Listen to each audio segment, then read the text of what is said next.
Attention, the following broadcast has been approved by Outcasted OC. Viewer discretion is advised. Incoming transmission in 5, 4, 3, 2, 1. What's going on, guys? Welcome back to another episode of Outcasted OC covering NXT for you guys this week. Before we get into the video, I just want to say thank you for all the support lately. 421 subscribers for the channel is absolutely amazing. We're continuing to grow, we're continuing to expand our community, and life is good. Life is good. But yeah, like, if you want to join the community, if you want to, be a part of the team, make sure you hit the thumbs up button, subscribe to the channel, go follow us on all the platforms that we represent everywhere. X, Instagram, TikTok. You know what to do. You know what to do by now. It's 2024. I don't need to tell you where to go. The links are going to be in the description. Anyway, let's get into NXT. NXT this week, very, very match-filled episode of NXT, and I am not complaining whatsoever. Like, it's always nice to see an episode of NXT where you get more in-ring stuff than backstage nonsense sometimes. Even though I am a fan of the backstage nonsense, I'm not going to lie. It's always nice to see, even though we've lost Von Wagner's, most of Chase University, the funny guys, pretty much. Like, we've lost those people, but it's still nice to see a bit of backstage nonsense, like I said. But let's just get straight into it. I'm going to adjust my camera slightly while I'm on the fly here because, I've just noticed that it's a bit weird. We get into the first match. The NXT Tag Team Championships are on the line. Unfortunately, Zachary Wentz and Trey Miguel of the Rascals are not going to be challenging for the tag team titles this week. We saw what happened with Wesley. If you're a fan of TNA, why Trey Miguel isn't able to compete, we get that addressed later on by Wesley, who challenges Zachary to a street fight on the CW in a couple of weeks, so that's going to be interesting to see. But we are getting a good replacement. We're getting the return to NXT of none other than the Street Profits. They are wanting the smoke, and they are also wanting the NXT Tag Team Championships. This is a very, very good match. I like Nathan Fraser and Axiom, always great in the ring. Never have anything bad to say about them in the ring at all. The promo skills, not the best in the world, but when they're between those ropes, nothing really bad to say whatsoever. Angelo Dawkins, for me, though, was the highlight of this match. He has just grown as a competitor for, leaps and bounds over the past couple of years. I remember everyone was talking about how, Angelo Dawkins was going to be the Marty Jannetty of the Street Profits, that Montez Ford was going to go on to do bigger and better things. I don't know anymore. Angelo Dawkins is looking just as good as Montez in different ways. Obviously, Montez Ford, very athletic, unbelievable in that squared circle. But Angelo Dawkins brings his own flavour to the tag team now, and it's really nice to see when he gets that hot tag. This tag team match ends, however, in a double disqualification as the ring is hit by none other than the Bloodline. Tama Tonga, Tangaloa, and Jacob Fatu enter this match, destroy absolutely everyone. They've got beef with the Street Profits, but they also take out Nathan Fraser and Axiom. And at the end of this segment, we just see the wands being lifted. Hopefully this is going to be carried on somewhere. Hopefully we're going to be seeing something with the Street Profits on SmackDown. Maybe Nathan Fraser and Axiom are going to be making their way to SmackDown after they lose those tag team championships. Are they going to be having a problem with the WWE tag team champions? Only time will tell. Speaking of beefs that's going on, we might as well talk about the biggest beef of all on NXT, that being the Chase U debacle. Rich Holland versus Duke Hudson. Obviously, Duke looking for some revenge after Rich Holland not only destroyed his MVP statue last week, but he took out Andre Chase, the Dean, the hero, the icon, the greatest person in NXT history. Andre Chase, the Dean of Chase University. He's still out. Apparently, he's still in a local medical facility. We don't know the extent of his injuries, but he sends his thank you to all the fans and everyone who reached out to wish him the very, very best. Will Duke Hudson get the job done against Rich Holland here? No, he won't. It's not a very long match, but the point gets brought across. Rich Holland is the new monster in NXT. He is the new force to be reckoned with. After this, he destroys Duke Hudson here, to be quite honest with you. He gets quite a lot of offense in, does Rich. Duke fights back a little bit, but at the end of this match, Duke is the one lying on the floor. Wow, it's it's really strange to see how fast they've turned Ridge Holland around. All of a sudden, like, he's this horrible person who just has a vendetta against Chase U. Now, I said last week that I understand where Ridge Holland is coming from. And I do. I totally get where he's coming from. The points that he brought up last week were well-founded. We're coming from a place where, you couldn't stretch your imagination that far, where it's not the truth. It's not a lie. It's more leaning towards the truth, in my opinion. Ridge Holland did bring a lot to Chase U, and in return, he got disrespected. They won the championships, and then they lost it in a week. His first championship in 6 years, and he loses it in a week. I would be quite angry too. So, I can kind of see where Ridge Holland is coming from. He beats down Duke Hudson after this match and hits the Redeemer, that DDT, onto a piece of the barricade, which he rips off, which seems to be a trait on WWE TV this week. We saw the street fight last night on Monday Night Raw, where Eric Rowan did the same to the rest of American Made. So yeah, maybe the barricade is going to be brought up on SmackDown as well. Maybe it's going to be a trifecta of barricade incidents. Only time will tell. Who knows? But it looks like Ridge Holland is slowly making his way through Chase University. Something happened to Riley Osborne during this match. The referees had to help him to the back. I didn't quite catch what exactly happened. Hopefully he's not injured in real life. I'm not too sure what happened, to be honest with you.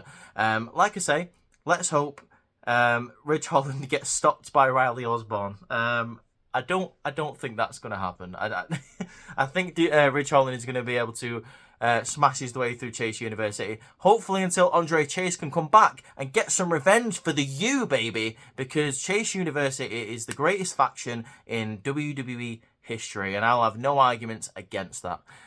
Speaking of factions, I'll just talk about a couple of things that's going to be happening next week. Fatal Influence, JC Jane is going to be taking on Lola Vice. They had a couple of incidences backstage where Lola Vice was standing up with Kalani Jordan, which was literally the only thing that we saw on the Women's North American Championship this week. She was just backstage talking to people. JC Jane had a problem, tried to cause some shizen with Kalani Jordan, with Lola Vice, saying, why don't you host an NXT Open Challenge, just like Jordan Grace is doing tonight. Lola Vice took that with a bit of how do I say it? She wasn't very happy with what was going on. Jada Parker obviously also has a problem with Fatal Influence as well. She was looking for him that night. Jada Parker says she'll deal with Lola Vice later after Lola offers her assistance and she denies it. But it is what it is. Lola Vice says it looks like you could need some help, but apparently Jada didn't want it. Miss Parker wants to go about it alone. Next, let's talk about the North American Championship scene. Oba Femi, the NXT North American Champion, apparently he's defended it successfully. I can't remember how many times they said, but he's reaching closer and closer numbers-wise to becoming the greatest North American champion of all time. He's not that far behind Wes Lee, I believe. I'm pretty sure it's less than 100 days off Wes Lee's record. I have a feeling Oba Femi will probably break that. Later on in the night, we do see him in a match, another North American champion. We do see Tony D'Angelo giving a wad of money to a superstar who we do not know who it is yet, saying, take care of this problem. We put a little bit extra in there, take care of this problem for us. Oba Femi walks out to the ring, waiting for his opponent, who turns out to be none other than TNA's own Hammerstone. Hammerstone comes out to the ring. It turns out this is the hired gun that Tony D'Angelo brought in to take care of Oba Femi. Does he do the job? No. He doesn't. He has a great match, don't get me wrong. Hammerstone looking great in the NXT ring. He fit quite well in WWE here. I have a feeling eventually there's going to be a couple of people who WWE is going to be stealing from TNA. Hammerstone maybe looks like to be one of those people. He puts up a good fight against Oba Femi. However, Oba ends up coming back and hitting that pop-up powerbomb that he loves so much for the 1, 2, 3. There was a very impressive chokeslam from Hammerstone, though, however, in the match that looked really cool against a guy the size of Oba Femi. So, if he comes to NXT, the future may be bright for Hammerstone. He's been around for a good couple of years. It'd be nice to see him have a home in the dub. Let's talk about the NXT Women's Championship just for a moment. We don't see much of it tonight, apart from Roxanne Perez talking to Julia about she's going to be defending her championship in a couple of weeks against Julia. Julia understands what she's saying. She says that she understands that Roxanne Perez is afraid, and she should be. Ava was very impressed with a match tonight against Chelsea Green, which we'll be talking about in a minute.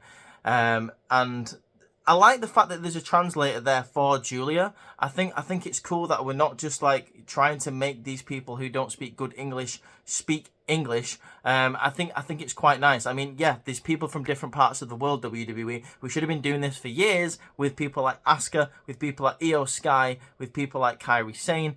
I mean, Asuka can speak great English, but obviously you've got the crowd, you know, the typical what chants, the what chants. I don't get it. I don't like it. So it's nice to see them break the curb in NXT, just as they always do. Just as they always do. Break new grounds in WWE, because NXT is the greatest show on WWE TV. Let's talk about Julia for a little minute. Julia facing Chelsea Green. The winner goes on to face Roxanne Perez for the NXT Women's Championship. Chelsea Green plays a perfect role in this match. Like, she's not happy that she's been put in this match. She thinks she should be the #1 contender in the first place. She gets quite a lot of offense in it here on Julia. There's one moment where Chelsea throws it over the announce table. She gets a good couple of moves in. She hits a beautiful German suplex on Julia in the ring, but just gets a 2 count on that one.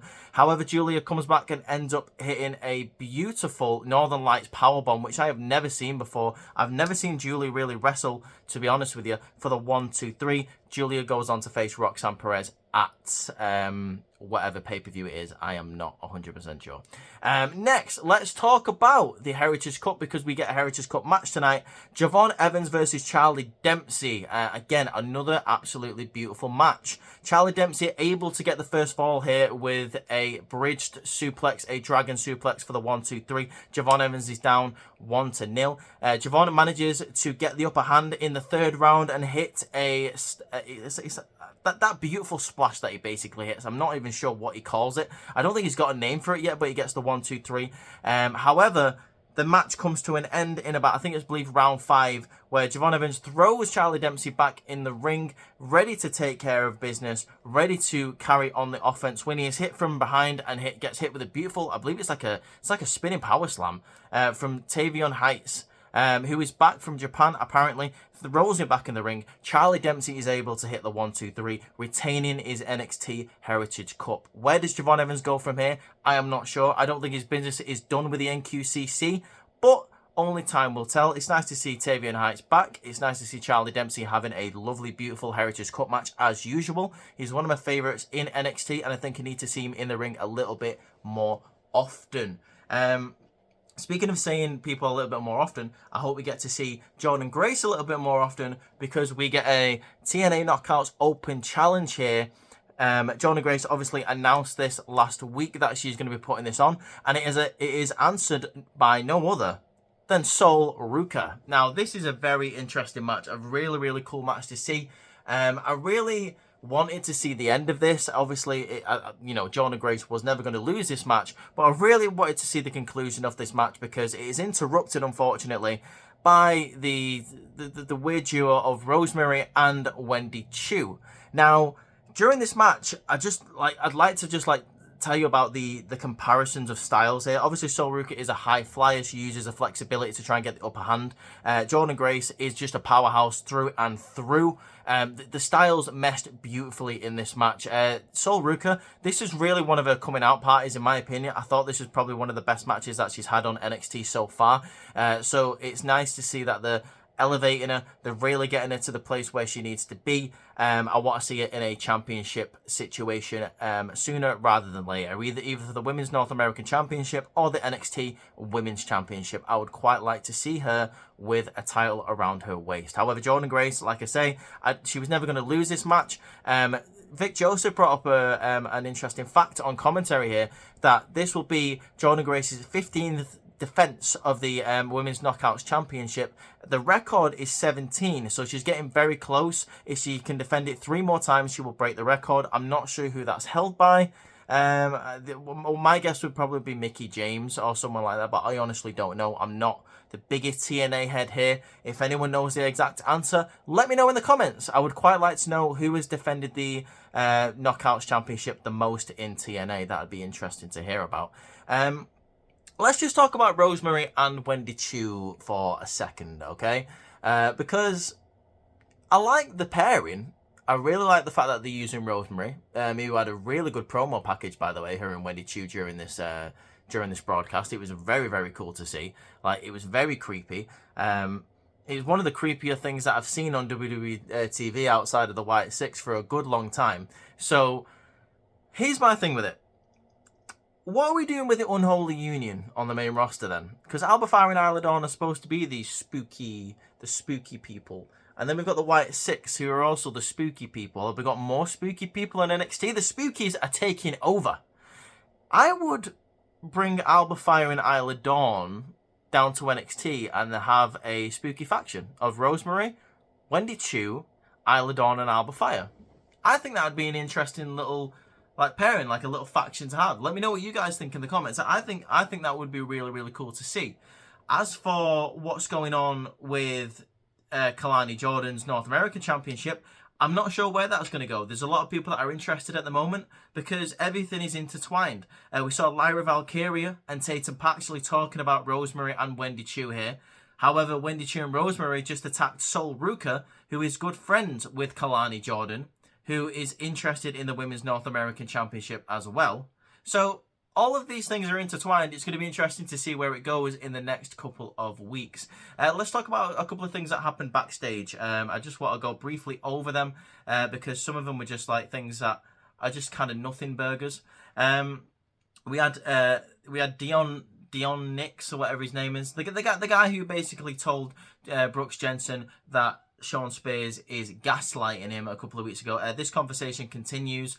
Sean Spears says, "What do you want, Jensen? You know, everyone's telling you what to do. I'm the only person here that's really giving you the option of like what you want to do. Think about it. I'm just saying." Dion is being the type of friend that Briggs and Fallon Henley were back in the day, and this really gets to Brooks. We get another segment with Ashanta the Adonis being a creep once again, trying to get the ladies off of DJ Platonic, also known as Eddie Thorpe. Eddie Thorpe continues to say, "Listen, I'm not interested in the women, I'm interested in the music." You're a liar, Eddie. Everyone knows you're a liar. I think everyone would be agreeing with Ashante if he wasn't such a creepy guy, okay? What else happened in the NXT locker room backstage? We've already talked about all like the women, what they were doing with the NXT tag team, the NXT Women's Championship, the NXT North American Women's Championship. There was just a lot of women talking backstage this week. I feel like there was a lot of people who were just trying to get on TV. Ren Sinclair expressed her interest in the Women's North American Championship. Ren also says you should put on an open challenge, to which Kalani Jordan says, "I ain't doing that right now. You know, Jordan Grace is going to be doing that." So yeah, not really much to talk about, to be honest with you. Ethan Page is interviewed and said the only person he's rooting for in this last man standing match is not Trick Williams, not Pete Dunne, but himself. Because obviously he's all ego Ethan Page. Who else is he going to be rooting for? Let's be honest. We get a moment here just before the last man standing match where throughout the night we see Trick Williams talking about how the last man standing match is an arduous affair that he's never been a part of, but he is ready to take Pete Dunne down and then take on Ethan Page in the championship match on the premiere on CW. Pete Dunne also says, you know, I'm here on Raw doing my thing, I'm there on NXT doing my thing, and Trick Williams, you still haven't figured it out. I had a great match on Raw, I flew all night just to get here to kick your ass, and by the end of the night, you're still not going to figure it out. Okay, Pete, cool story, bro. So we get to the last man standing match. What do I think of this last man standing match? I thought it was better than the street fight that we saw on Monday Night Raw. I do think it was a little bit tame, to be honest with you, up and towards the end where both of these guys fall off the balcony through the crash mat. I thought that was a nice little moment there. Pete Dunne got a lot of offense in this match, seeing as though we came out the loser, spoiler alert. I would have quite liked to see a double count out here, so we get a triple threat against Ethan Page for the NXT Championship. I think Pete Dunne deserves to be in a championship match after all the work he's been putting in for the past couple of weeks on both brands, Raw and NXT. But he always needs to come out like second or third or whatever you want to call it in these situations. I would quite like to see some gold on Pete Dunne's waist, or like I said, at least be in the championship picture. Now, like I say, towards the end of this match, both of these guys fall off the balcony through the crash mat. The referee gets up to a count of 8. Ethan Page is there berating Pete Dunne, berating Trick Williams, telling Pete Dunne to get up. And as Trick Williams is about to get to his feet, Ethan Page runs at Trick Williams, which is a really funny segment here. As he gets up, he backdrops Ethan Page through the announce table, which was a really cool thing to do, actually, to be fair. Pete Dunne is unable to answer the count of 10, but Trick Williams is. Trick Williams is your winner and your #1 contender. I would quickly like to say my favourite part of this match, my favourite segment, was we don't usually get to see this, or this part of, like, you know, of a weapon being used, where Trick Williams picks up the, the cover of the announce table and lays it against the barricade. He goes to get Pete Dunne out of the ring, but Pete Dunne is able to pick him up and throw him through the top of the announce table, which was really cool. It snaps in half, kind of like a table. I really, really enjoyed that. I thought that was a nice thing to see. But yeah, Trick Williams is your #1 contender for the NXT Championship. We get a big announcement that apparently CM Punk is going to be on NXT next week, so I'm going to be looking forward to talking about that with you guys. There's going to be a lot going on in NXT next week. There's going to be a contract signing. There's going to be a face-to-face between Roxanne Perez and Julia. There's going to be a contract signing for the NXT Championship, Ethan Page and Trick Williams. And of course, we are going to have CM Punk on next week. Don't forget about the match that was announced earlier that night. By the way, JC Jane is going to be taking on Lola Vice. So let's see if Fatal Influence can pick up some momentum heading into the latter half of the year. But guys, that was your episode of NXT this week. Let me know what you thought of it in the comments. Let me know what you thought of this video. If you liked it, like I say, leave a thumbs up and subscribe to the channel if you want to see more. Make sure you check out the Raw review from Courtney from yesterday. Make sure you stay tuned for a tier list coming from the guys tomorrow on the podcast. It's going to be really, really cool.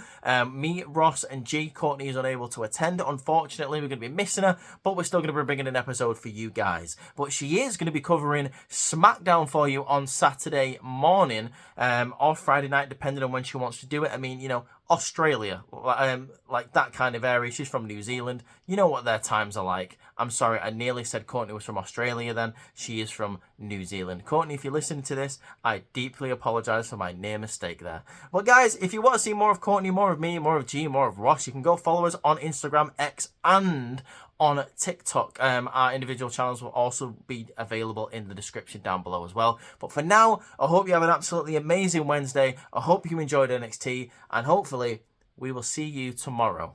Take care, guys.